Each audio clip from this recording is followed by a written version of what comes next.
Hi, folks. My name's Dave Cloward. I'm chair of the Draper Tree Commission, and so we're sponsoring this event, and so I'll just kick it off.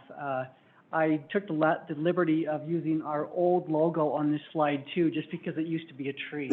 But as you know, we just recently changed the logo to this new one. Yeah. And so what the Draper Tree Committee does, I'll just cover that really quickly, is that we are a liaison, or an advisor to the city on anything related to trees, and that also extends to landscaping, and so that's why we're sponsoring this class. And so our goals are really to make sure that we have tree-lined streets and beautiful city entrances, here in the Draper City. And also is that when there's new developments that go in, we want to make sure that the right trees are planted in the right places. So specifically when we expand our city streets, which we're doing a lot as Draper's been growing, we want to make sure the right trees are planted so that they will last, and hopefully multi-generational trees. And the second thing is that when there's new developments going in, that they're also putting the right trees along the streets. And so we have a street tree guide that kind of guides them. And last is that we're an education and assistance to residents. And so we're building information on the website and sponsoring this class. I know what kind of trees we have. And I don't think I need to tell you that the benefits of trees are many. So if you're here tonight, you're looking at doing new landscape designs. Yeah, sorry. Okay, we just want to make sure if people are watching remotely that they're muted. Thank you. That we hope you're planning on planting, trees as part of that. The benefits of trees are huge, and they're well documented, and I could have 3 pages of, information on all the benefits of trees, but you can see those. It really makes a big difference in the city, and especially when people are out walking and spending time in your own yard and around the city. So tonight, I just wanted to introduce that, and then we'll stand back up at the end for some Q&A type discussion and talk about some of the resources. I'll turn the time over to Cynthia.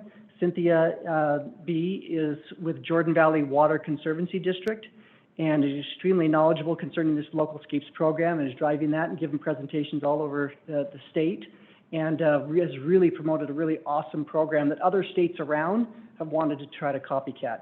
So, turn the time over to you, Cynthia.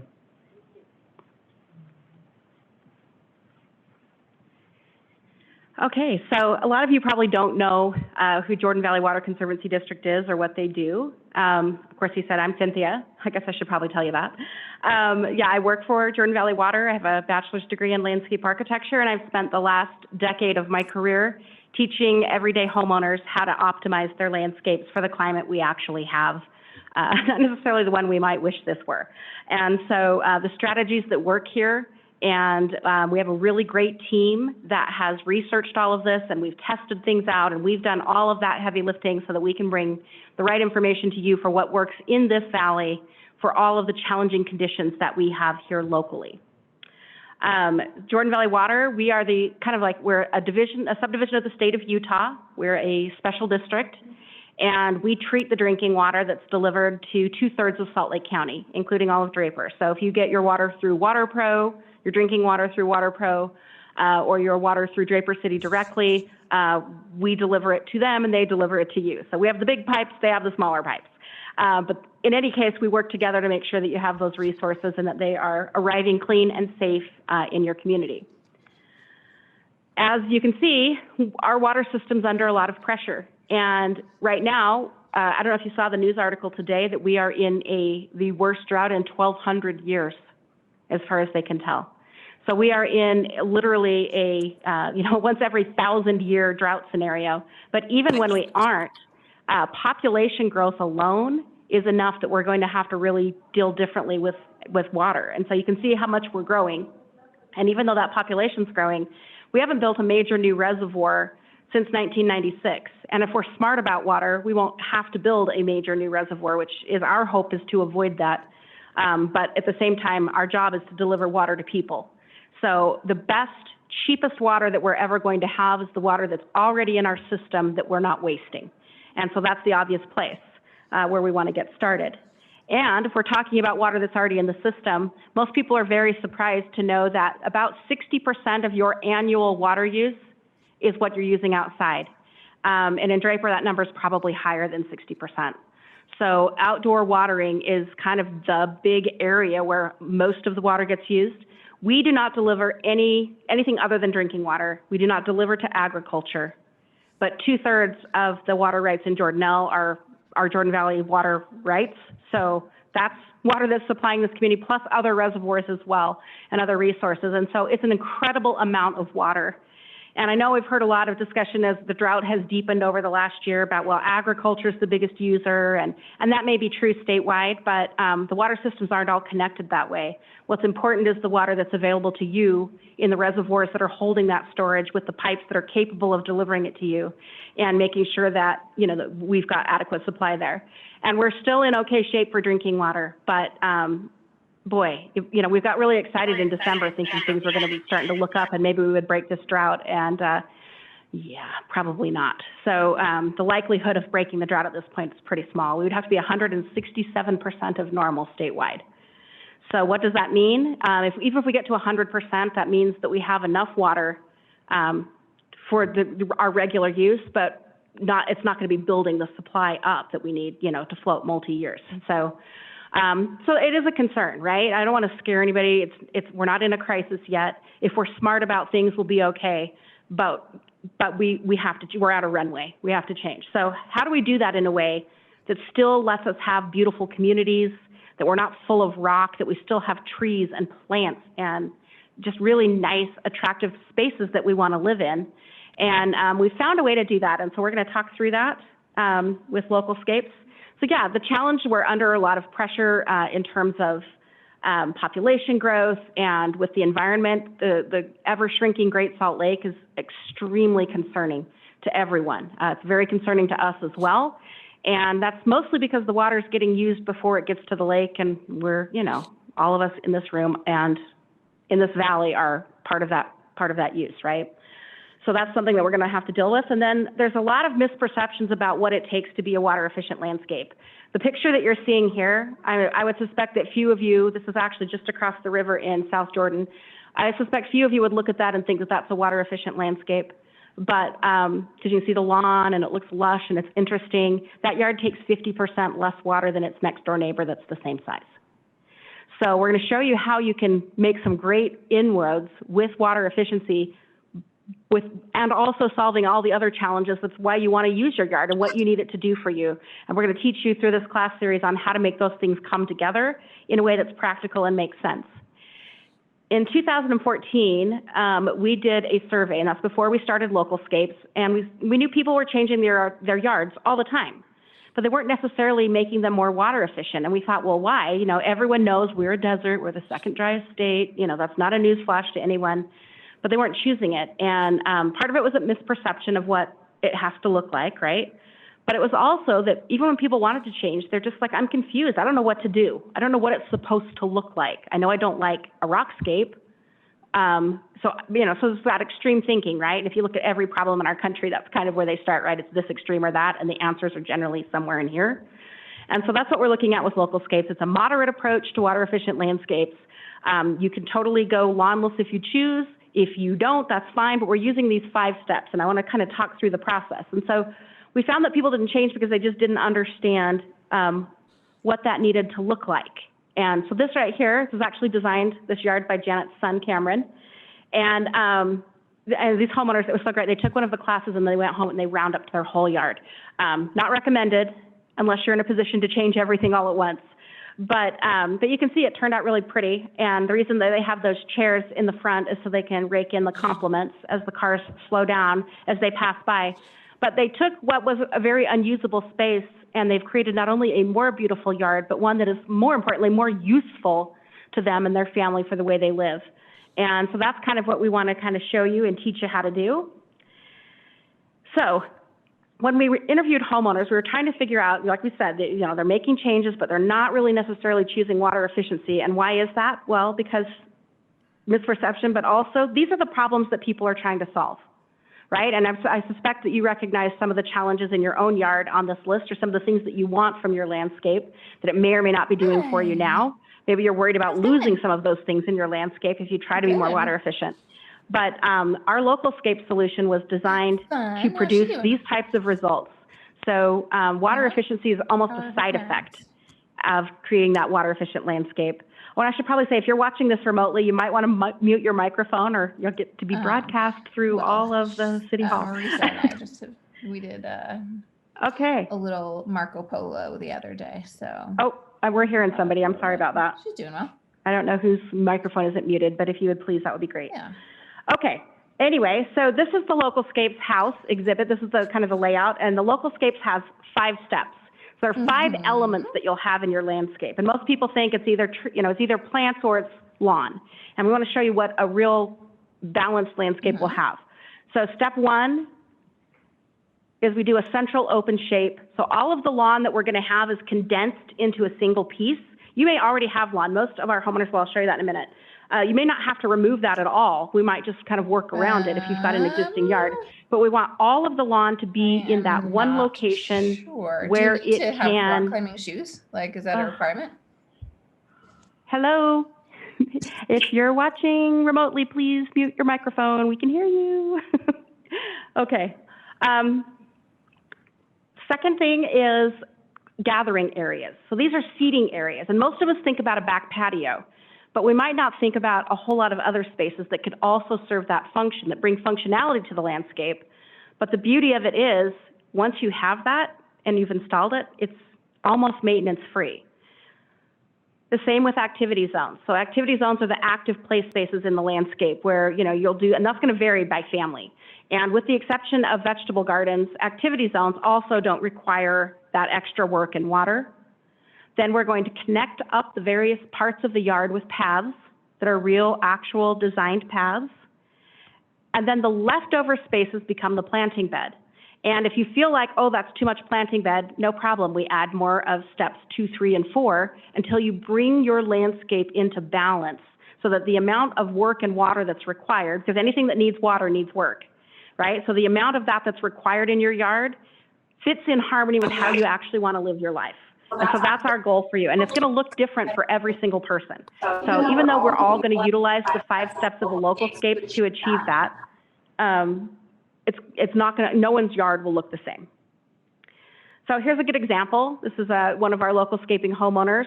So they still have lawn in the front, but they have this kind of, they're in a cul-de-sac. They had kind of a big, awkward side yard area. And so instead, they pulled it out. They've created, you can't see it very well, but they've created like a dry riverbed and a seating area. And then they filled in some plants around it. But it's a balance. It's not all just one giant planting bed that's hard to maintain. They've actually created some hardscape spaces within it that have a way to go sit and enjoy the beauty that that space is making. Plus, the curb appeal is awesome. We all love those homes with the big front porches, and not all of us are blessed with great architecture. But the landscape can be that equalizer that can create that kind of feeling and that curb appeal that isn't necessarily real intrinsic to some of our architecture. Okay. One of the things that I really wanted to focus on in this class is we talk about being overwhelmed and where to start in the process, and you're all at a different point. Let's just kind of take a raise of hands just to see. How many of you are going to be installing a brand new yard from scratch? Okay, a few of you. How many of you have an existing landscape that you plan to take everything out and start over? Okay, nobody. And how many of you are going to try to do one project at a time and just improve the quality of your overall yard? Exactly. This is the challenge with landscapes. Whenever landscape classes are taught, they act like either we're all a blank slate or we're all in a position to redo everything all at once. I'm on a budget too, so I'm still redoing my yard to match Localscapes perfectly. It's just down to hardscape, and hardscape, wow, you guys, have you priced concrete lately? It basically came down to Annalise gets a college education or we get concrete. Good news, Anna's in college. So let's look at this process. So for most of us, it's going to be one step at a time, right? So whether you're starting with the bare ground or you're moving along. Oh, that's interesting. All those colors have changed. Basically, if you have new construction, you're going to start from the inside and work your way out from the middle of the yard and push to the edges. And if you've got existing yard, you're going to do the opposite. You're going to carve away at the edges and bring it into the middle, okay? So that's kind of it. So we're going to show you the process with these 2 homes. of, so we're going to start, obviously we're starting in two different places. We're going to end up in the same place, not that you would, but I want to just show you that the steps work forwards and backwards. So on this new construction, they've decided what their central open shape of lawn needed to look like, and that's what they've got going, right? On the existing home, they started with a flip your strip, park strip. And let's start with one little piece. Let's test it out. Let's learn how to manage this type of landscape before we commit ourselves to something greater. In Draper, a park strip is still a pretty good commitment because most of you have the 8-footers, right? Or 10 or however wide, the wider park strips, right? So yours is a little more of a commitment. But it's a really great place to test it out and learn to work with the drip irrigation and what's going to work for you. So small project that you can get a rebate for that we'll talk about later. Okay, number 2. So now we're adding seating areas on both of these projects. Now, I put all the seating areas in at once. Obviously, you might just do one patio one year, and you might do something the next year.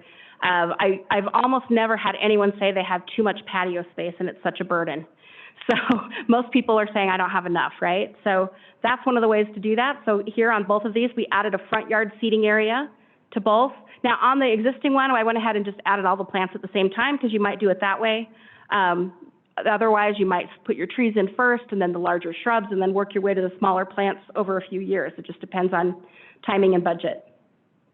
And then we're looking at just kind of creating those projects. So on here, on the third one where it's the existing yard, one of the best ways to do that is to turn your sprinkler zones on and see what area is covered by the zone. And that's the area that you're going to convert, because that's the easiest way to rework your irrigation. And in later classes, we'll talk more about how to actually get in the nuts and bolts of that type of change. This is just kind of showing you generally how to think about staging your projects. Adding some pathways. You know, for most people, the side yard is just a path, right? I mean, no matter what it's got in it, for most of us, it's just front yard to backyard. It's a pathway, a pass-through. So even if you have lawn there, it's an easy place to get rid of it, where you can save quite a bit of water and effort and add some additional functionality. And then here is the end piece. So we started in very different places, but by using those steps and applying them in different ways, we were able to get all of these projects to an end point that's the same. Now, obviously, none of your yards will look the same at the end, but that's kind of the process. So this is the requirements and the best practices, which I will email you this sheet. This is the checklist that you'll need as you're doing your projects and you're thinking about it. We'll talk about the rebate programs in a minute, and these are the requirements that you'll have to meet in order to be able to participate in the rebate. The good news is that all Draper residents are qualified, so you can all participate in all of the programs. On our website, so I want to kind of walk you through some of the resources to help you. So we have classes to help the do-it-yourselfers, and that's why some of us are here. But even if you're going to hire out all, or even just pieces, some people just hire out the irrigation and they do the planting themselves, or whatever it is, we kind of want to help you know where to find what you need to do that. We've spent quite a few years kind of pulling things together and making sure that you have access to all those little parts that you need, because it can be an overwhelming process and project, right? So this is our website for localscapes.com, and you can sort partners by their different, different things that they do. If you just need someone to do some design or to give you a consultation in your yard, we have categories for that. We have contractors, whatever else. All of these are just private sector businesses that have said, we like the idea of Localscapes. We want to install Localscapes for our clients. And most of them have experience already doing that so that they can get you through to that end result. So if you're thinking of hiring that out, we also have, some of the retailers and garden centers and things like that have joined on so that you can actually, our goal is to kind of unify the language around landscapes. In the past, the way a designer talks about it versus the way a contractor versus a nursery person would be totally different, and it was so confusing to homeowners because we could be talking about the same thing and we're all using our little coded language and it didn't make sense to anyone. So with Localscapes, we were also trying to unify that dialogue a little bit more so that we can make it cleaner and simpler for people.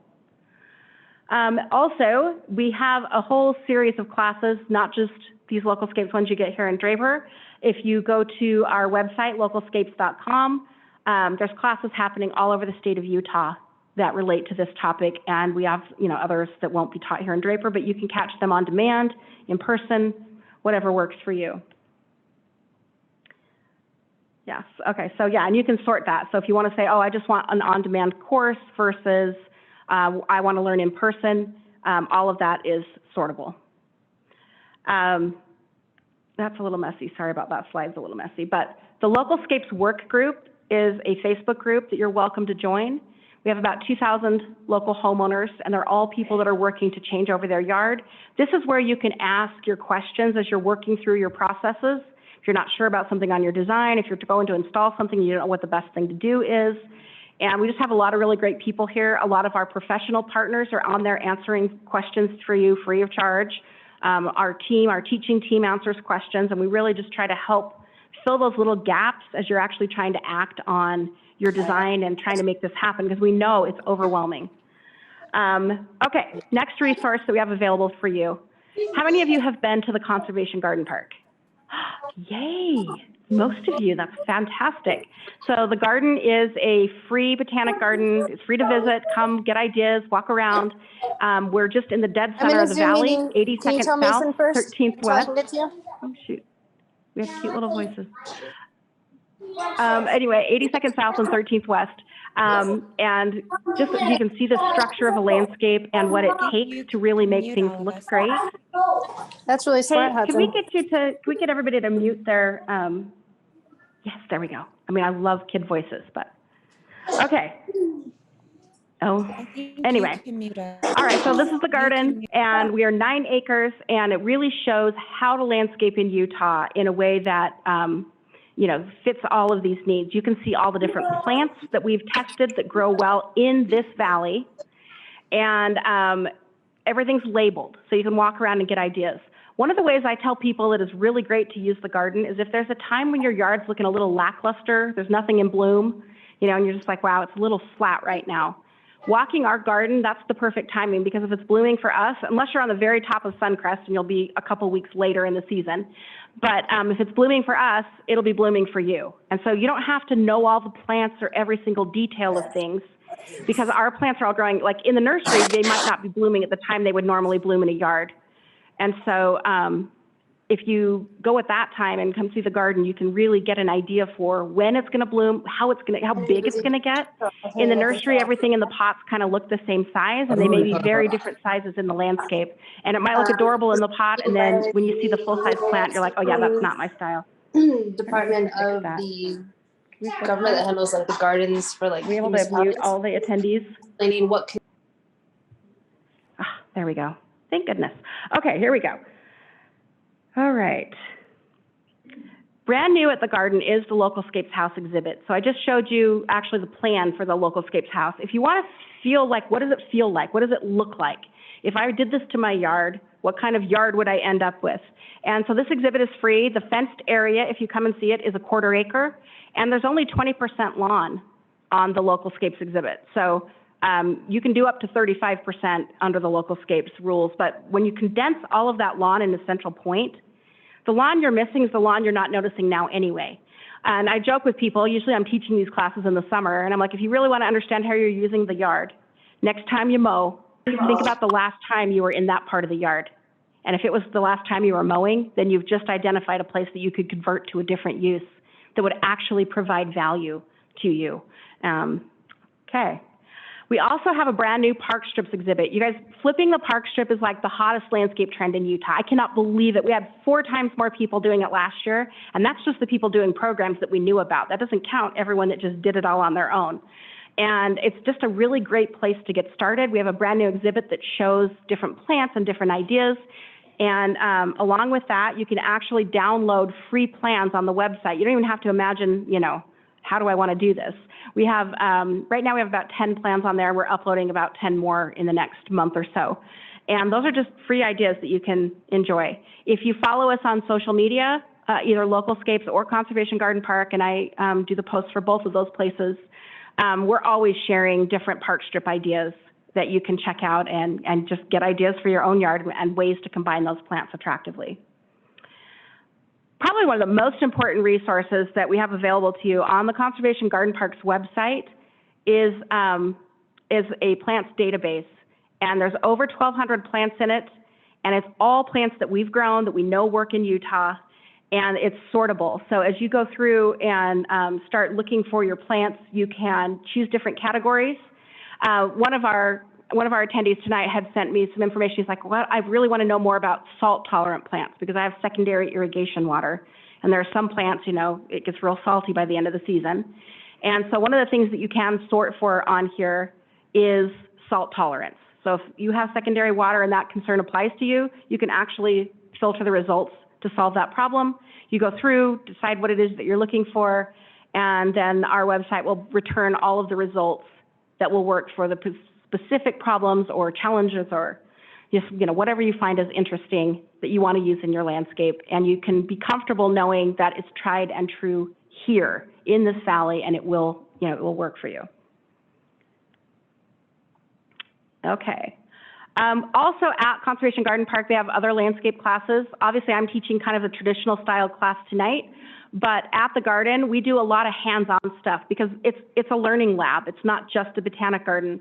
And so you could go to the garden. We have immersive learning classes where you just watch as they're demonstrating how something's done. We have work and learn classes where you can actually learn by doing the thing. For some of us, that's more effective. And just lots of different opportunities through the season to learn in different ways. So I would definitely encourage you to check that out. You know, pruning classes are pretty hot right now, and we've got a lot of those going on. So one of the other advantages is just seeing some of the resources. So we have all these different lawn types in the lawn exhibit where you can kind of, if you're trying to choose lawn and grass, what do you want? You can see the water efficiency of every different type. Just ideas if you've got sloped lots, rock walls, the whole garden's on a slope. So you can see some of the ways that we've dealt with slopes there. And there's different water use levels throughout the garden. So this shows kind of our high desert yard where it's the most drought tolerant.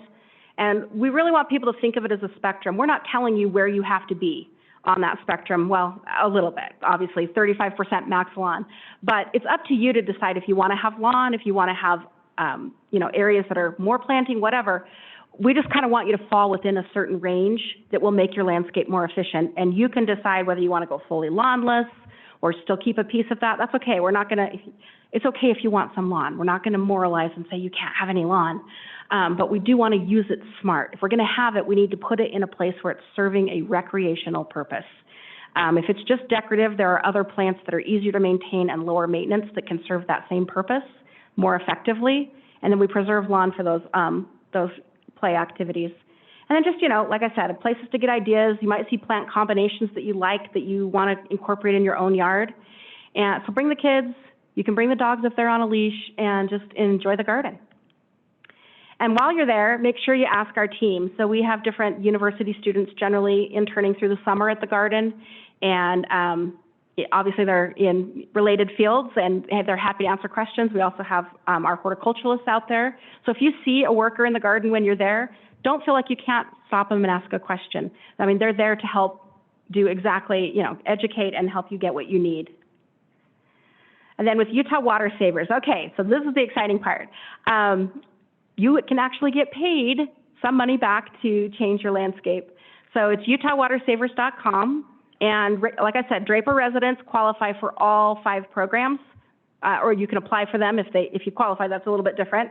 But on the indoor conservation side, of course, is the toilets, but they have to be pre-1994. So if your house was built after 1994, that's not the program for you anyway. But everyone can get a smart controller. And there's also Localscapes rewards, flip your strips, and consultations. So let's talk a little bit about what that is. So we did mention the toilet replacement. How many of you have a smart controller already? Do you like it? I mean, a smart controller is not smarter than a person paying attention. Okay, let's just put it out there. But the ability to handle everything from your phone, like if it were summer, I could stand here right now and turn my sprinklers on in my yard or turn them off. Or more importantly, notice that my spouse actually must have turned them on.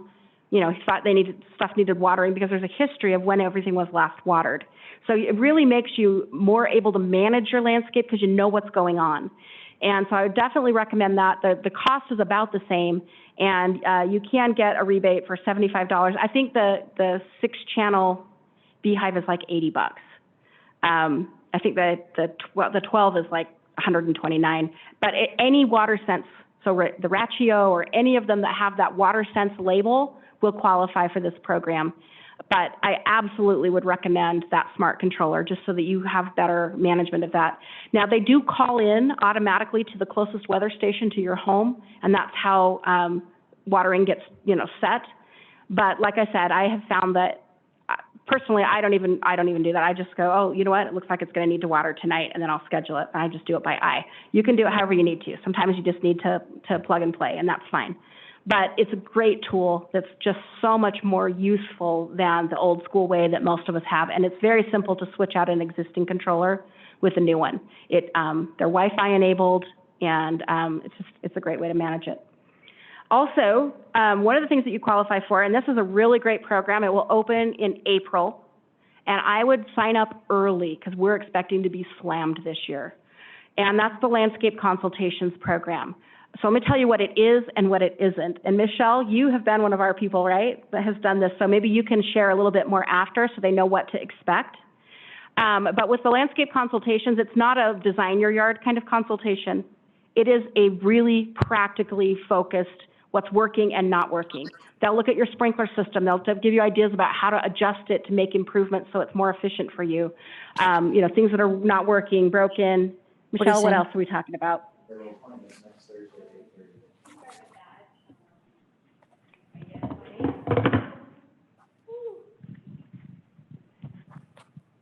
So yeah, usually a consultation will start with identifying the problems and challenges that the homeowner is having. I know, I'm trying to.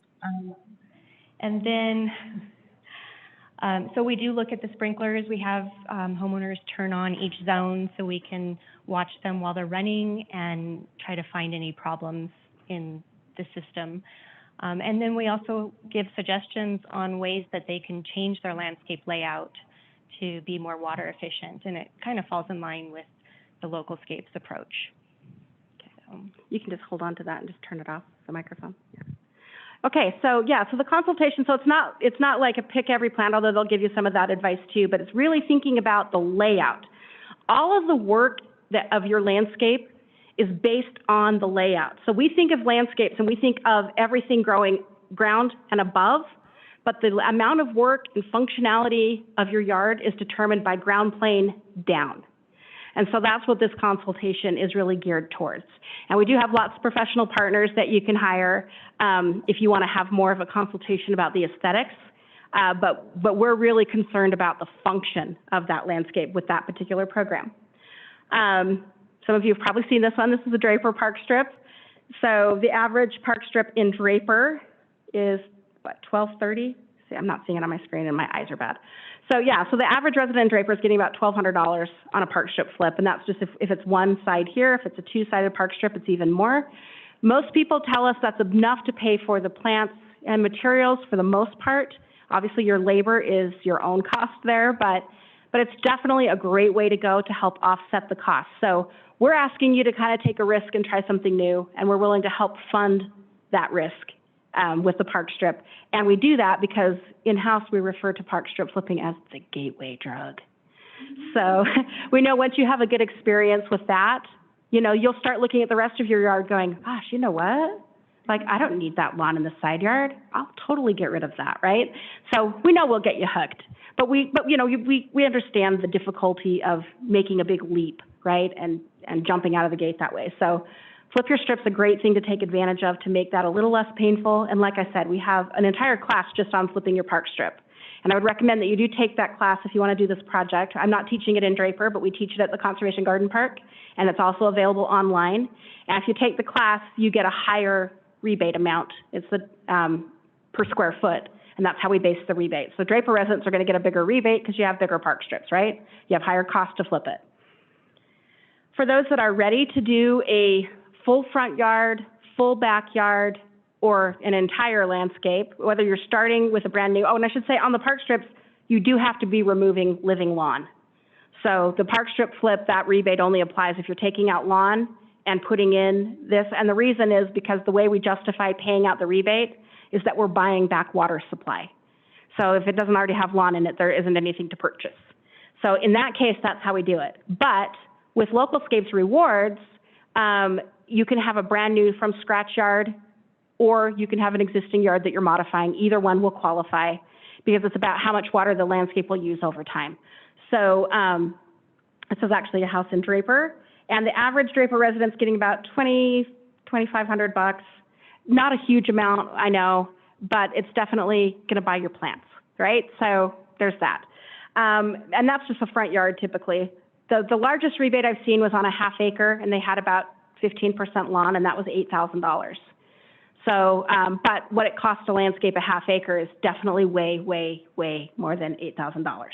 So, you know, it's enough, it's not enough to maybe, you know, it's enough that if you're already thinking of doing the project, it's worth doing the rebate and worth doing that layout. But even if you're just doing small projects, that's how I'm doing my yard. So I'm not even doing the rebates programs because my projects are too small.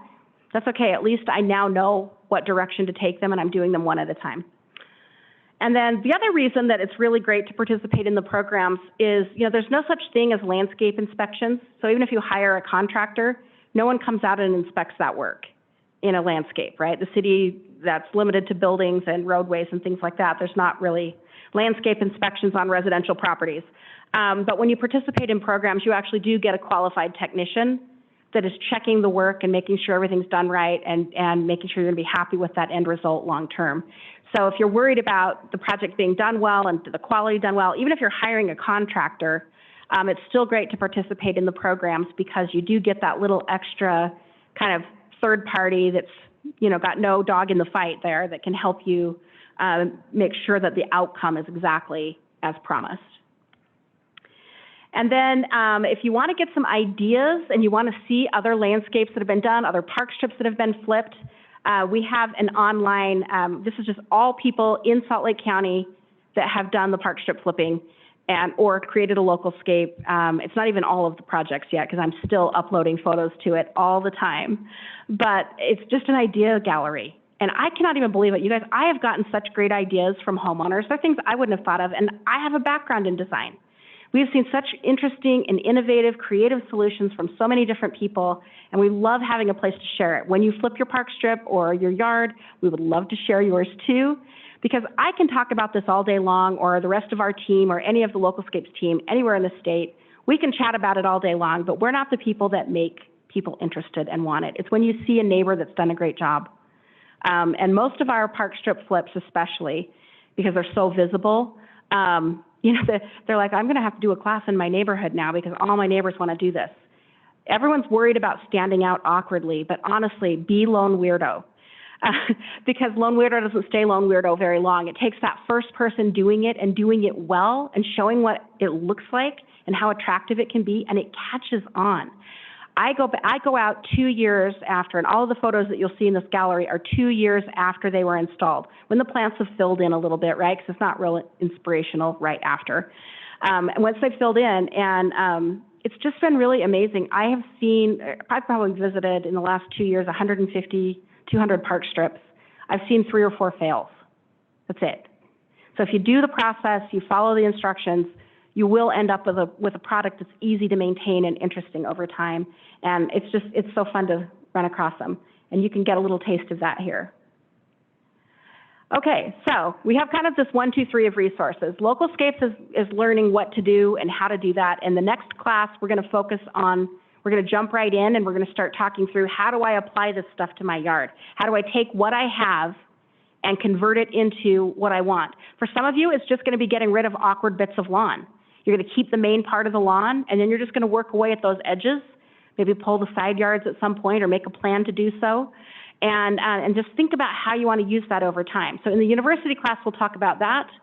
And then for those of you that are like ready to go, you want to make a plan so that as you're chunking out your projects, you know, the only thing worse than doing is redoing, so that you're getting each piece done. You have a cohesive overall plan that you're enacting a piece at a time. And in the design workshop, we'll actually have, not just me, but we'll have several actual designers with experience in Draper who will walk around and you will design your yard. And they'll help you answer questions and we'll apply those Localscape steps. And so that'll be a hands-on type of class. So if you're interested in that, that's awesome. And that will be March 5th. And I definitely encourage you to take the February 23rd Localscapes University class if you aren't already signed up for that. That's the one that you need to take to qualify to do the rewards program. So, that gets you in the queue already with the education that's required to do that. The garden is just a great place all through the season. If you get stumped, you're not sure, you don't know what plants you want, that's the place to visit. If you need to learn hands-on or things that are outside of Localscapes, the garden is just your go-to resource with both the online and in person. And then, of course, Utah Water Savers is all about making it happen. So we just kind of have this learn, see, do kind of model going on.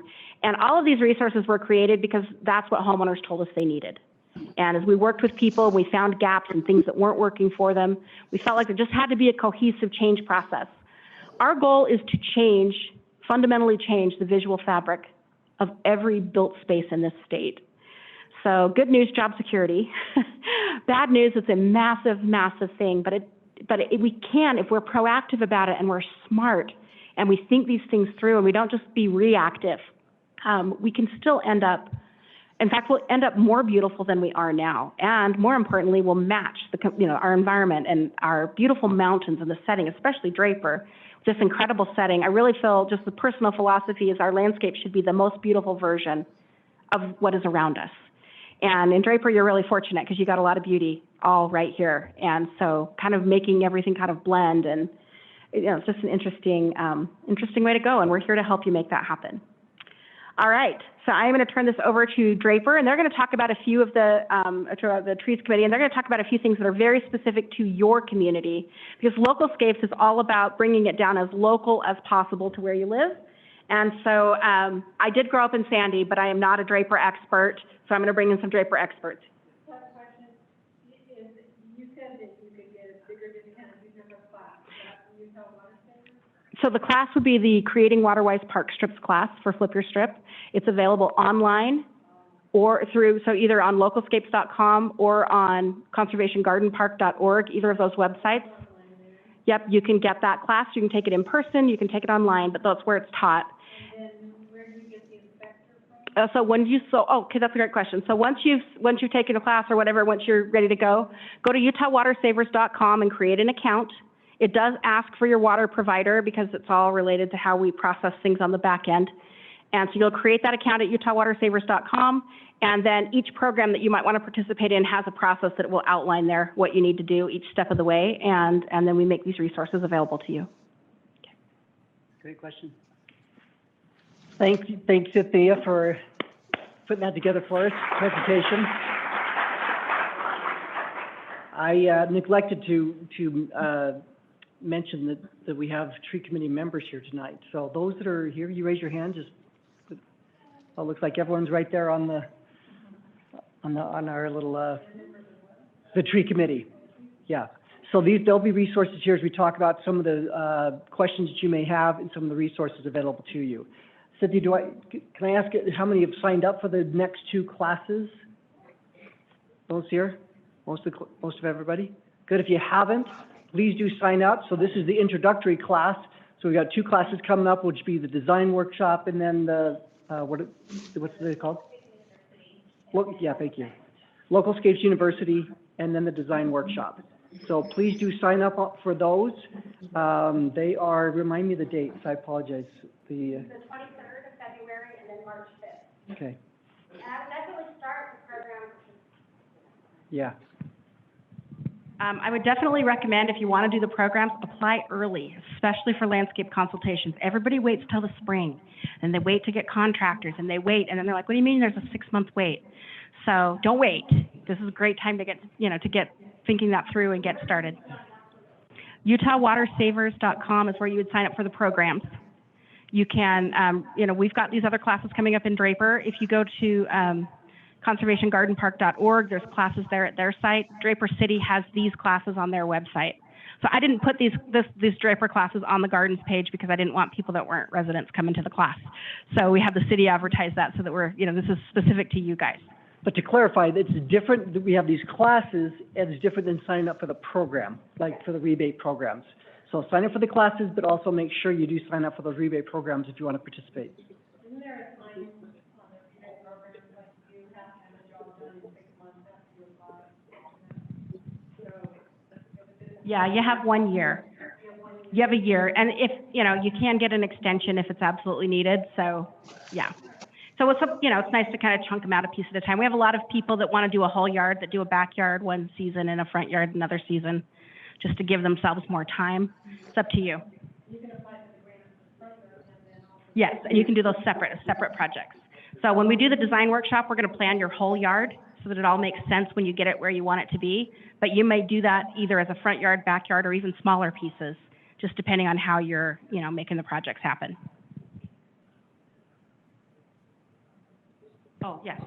And if you're going to do the park strip project, thanks for reminding me, Michelle, you do not want to kill your lawn until you've made your application because, like we said, it requires living lawn. So you want to make sure that, so apply early so you can say, look, it was alive. Then you can kill it once your application's in and move from there. Once your application's accepted. Great, good point. And I was going to mention the mayor slipped in the back here for a little bit, and he was sitting back there, but he had to run off to another meeting. But he's actually participating in the Flip the Strip program, and we're going to be documenting his work, on flipping the strip. So you'll see that in the Draper newsletter. So let's talk really about Draper, the lifestyle that we have here, what attracts people to Draper, and hopefully that's the reason why you're here. Because Draper really, if you go to the Draper website, of course, you'll see everything about trails and outdoors. We're probably the only place, I don't know, has paragliding park. There's a really lot of outdoor activities. We're right next to wildlife areas, and Draper has really put a lot of money and effort into dedicated conservation efforts and open areas to keep those open. And so a lot of people are attracted to Draper for our trails, our trail system, and we have 42 parks for this type of thing. And so we've seen a lot of interest there, and we've also, everybody has seen a big change after the pandemic as well. During the pandemic quarantines, it went crazy. My brother's a landscaper, and he said he was booked out for like next year and a half, during that time period. So everybody started to rethink about family time and outdoors and spending time with the family outdoors and then right in their own yards. I know I'm one of those where I thought, I'm the example she used, I'm mowing the lawn every single week, and yet I'm not using that, or how am I using my yard? I'm putting so much effort into it. So I'm trying to rethink the utility of that. So as we talk about what we want to do, there are certain things in Draper that are unique, though, that you do need to consider. So we got kind of like a little panel here, and so I'll let them speak to these points about the soil and water, and then feel free to jump in with any questions you might have. Okay, so Draper has a wide variety of soil types, and one of the things that's going to help you have a successful transition to a water-wise landscape is to know what your soil is. So if you go to usual.usu.edu, you can get a soil test. It's $30. It tells you everything to do to get that test. It will be very helpful. You won't regret doing that, and you really need to know where you're at. I have heavier soil. I have a neighbor just 2 doors away that has pure sand. So you need to know what you have, and she has different components to her soil than I do. So it's very helpful, and you'll find that useful as you transition your yard. Also, secondary water. Are you using secondary water, and do you know the components of that, and when it turns on and when it turns off, and how that needs to be addressed as you plan your system as well. Anything else? Any questions? Do you recommend taking samples at different? Yes. So you want to take samples from all over your yard so that you. And then I think the soil is, I think it's 2 cups of soil, if I remember right, and you want to get samples from 2 cups eventually from multiple places in your yard, so that you get a good overall view of what your soil is like.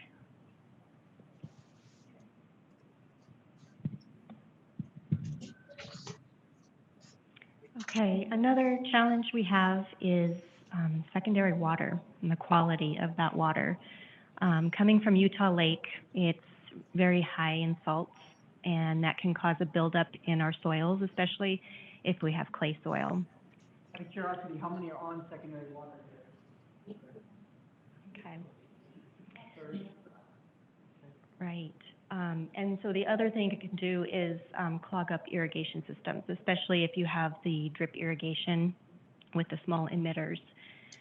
So ways to deal with the secondary water is to choose appropriate plants in the first place.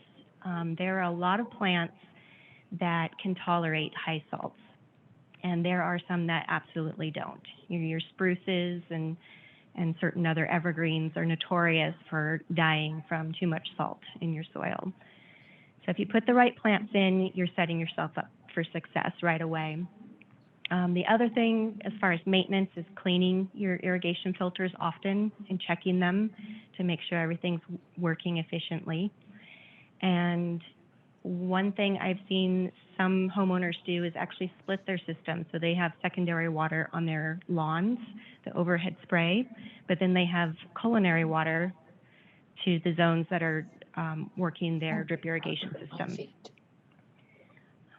And then the final thing that Draper residents have to deal with is firescaping.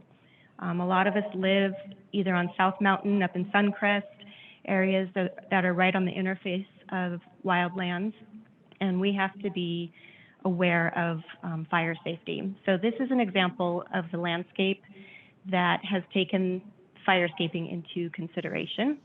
Their trees are planted away from their house foundation. There are no flammable surfaces around their fire pit. They have hardscape near their house, and there is no exposed wood that can catch fire on their decks.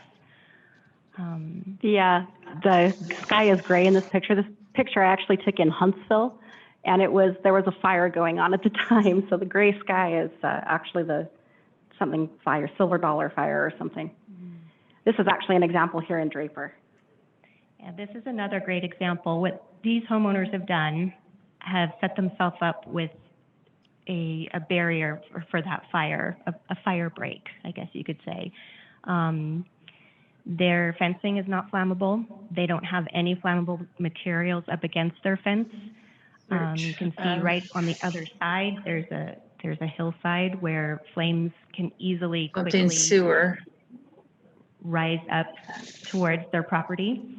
And then they've used rock mulch instead of organic mulch, and that reduces fuel sources for a fire. We do have some questions that are in the chat. I don't know if you can see those, Okay. if we want to address those.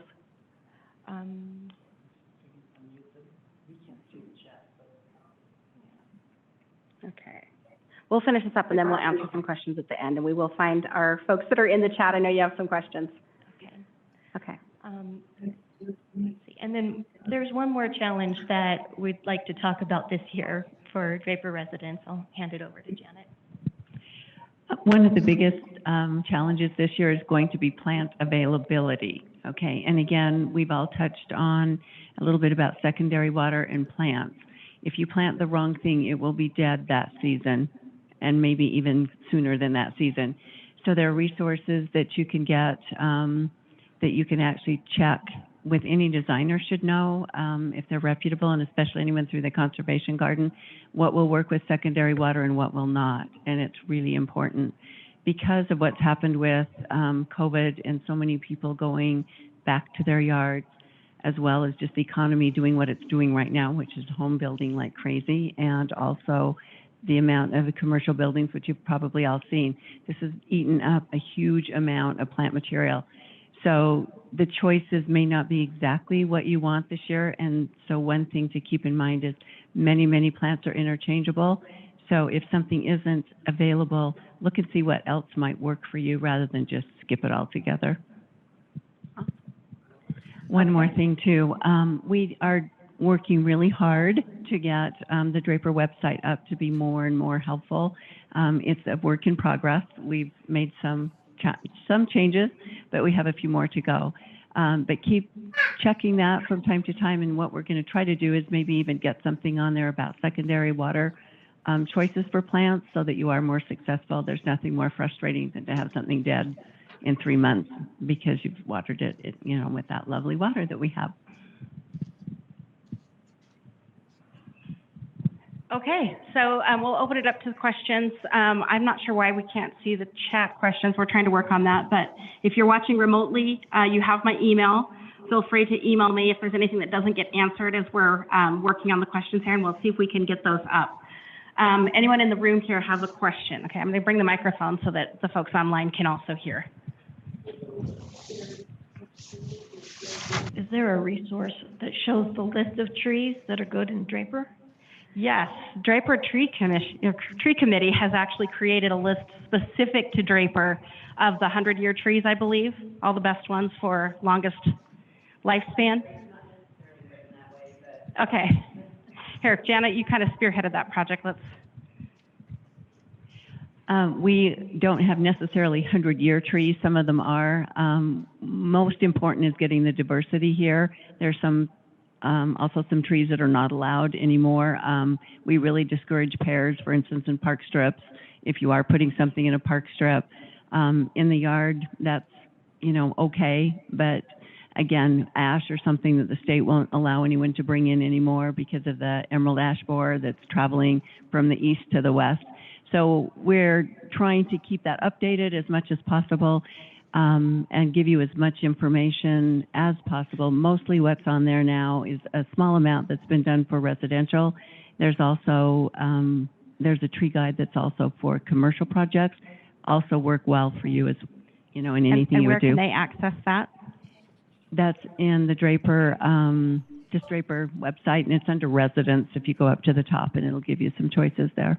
But the street tree guide that we use is really intended for commercial projects, but it will actually, you know, give suggestions of trees based on how wide your park strip is, you know, whether it's underneath power lines or not, things like that for you to consider.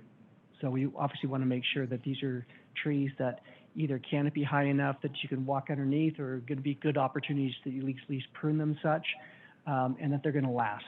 So a lot of street trees, flowering pears is a good example. They don't last very long, they die, and then the people who are trying to match them in the neighborhood or in your yard, you end up getting the wrong species, and so that's why we're given that guidance. Any other questions? Yes. Let's see. I will leave that microphone there. I will bring this one with me. Okay. Oh, thanks. Just a short question. Are any of the Localscapes rewards available for new construction, or is that just for conversions? No, new construction for sure. So whether you're putting in a brand new yard or you're modifying an existing yard, the only real limitation is just that you need to do a whole front yard or a whole backyard, or, you know, obviously you can do the front and backyard at the same time if that's, you know, if you're able to do it that way. That's, you know, so that's the minimum project size for Localscapes rewards. And that's the only barrier that way. Yes. Will this slide deck be available somewhere? Yes, I will make that available. I will send a link out to you guys. Work with a couple different resources. So I have all your emails from signing up for the class, and I will send that out. Yeah. Okay, other questions? Anyone? One more, and then we will call it a day. Okay. We have some questions online if you get a second too. Oh, yes, we will do that too. Thank you. All right, one more in here, and then we'll take our This is more of a fear than a question maybe, but probably my biggest concern with taking out lawn and putting in planting beds is that there's going to be more weeds to pull. So are we going to get into that in the next class? In the next class, we're going to talk a lot about that, and I'm glad you brought that up. There's a couple different ways that gets solved. One, it's not just lawn or planting beds. We're going to balance the yard with pathways that don't require that, with seating areas, activity zones where you have certain things your family likes to do. For example, if you have a swing set and you've got it on the lawn, maintaining around that's kind of a nightmare anyway. So create an area that doesn't have lawn, that has actual safety fall system, you know, like a bark mulch or whatever, that the kids can actually get some shock absorption if they fall. But that cuts down your work in water too. So we're going to talk a lot more about that balance. And then the other thing is, if you want to control weeds, you have to control water. So what most people don't know is just not even native plants, just regular plants need roughly 6 times less water than the lawn. So if we're watering our planting beds the very same way we're watering the lawn with overhead spray, and we're watering all of it, you are creating, you're cultivating weeds because they have all the water they could possibly need all the conditions they need to grow, and that's why it's such a challenge. So part of the way we teach you to do the planting beds through Localscapes is using that drip irrigation so that we're applying water just the places where we want it. We use really heavy mulch. In planting beds, we don't recommend the weed barrier fabric because it doesn't really work. Probably everyone that has it has figured that out by now. And so we teach you exactly how to do that to minimize that weed incursion into the landscape. And most of our homeowners have been, that's one of the comments that we've gotten back from people, is how surprised they are that it's so much less work than they thought it was going to be. But it all relies on having that infrastructure. That's like we said, you know, it's what is on the ground plane down determines how much work you're going to do in your yard, more so than from the ground plane up. So, okay. All right, let's take some of those online questions real quick, and then I think we'll be set. Thank you. Okay. They can unmute, or, okay, yeah. If you've got a question online, if you want to unmute, that would be great. And if you need to leave, that's okay, you guys. Yes. Sorry. My quick Hi, question Brittany. is, you mentioned there's examples of some Localscapes landscaping, but I didn't quite hear where that was located for the example. If you want to see that live landscape. So that's at Conservation Garden Park Not the in West live, Jordan but on that you're gathering some 8215 South, 1300 West. Yeah, and I heard that the Conservation Garden, but I'm looking for the ones that you have pictures of online somewhere. Ah, from the example yards. Yes. So you would find that at jvwcd.photoshelter.com. And that's our digital asset management system where you have those. You can actually even download those photos, and everything's tagged. So you can search. If you want to just see Draper examples, you can search in there for that. If you want to get ideas of park strip pass-throughs or different plants and things like that, you're able to check that out. So that was jvwcd.photoshelter.com is where you can find those example galleries. Thank you.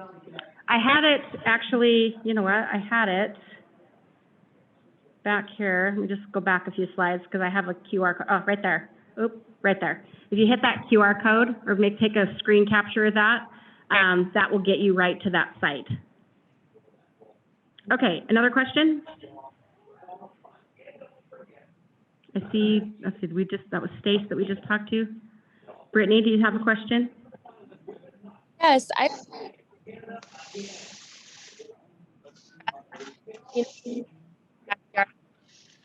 was just wondering specific to deal with hills. Yeah. That or water tips. I'm not quite hearing you. Okay, if you want to just email me that one, or I'm happy to answer that question for you directly. Sorry about that. We're not able to hear quite well on the audio.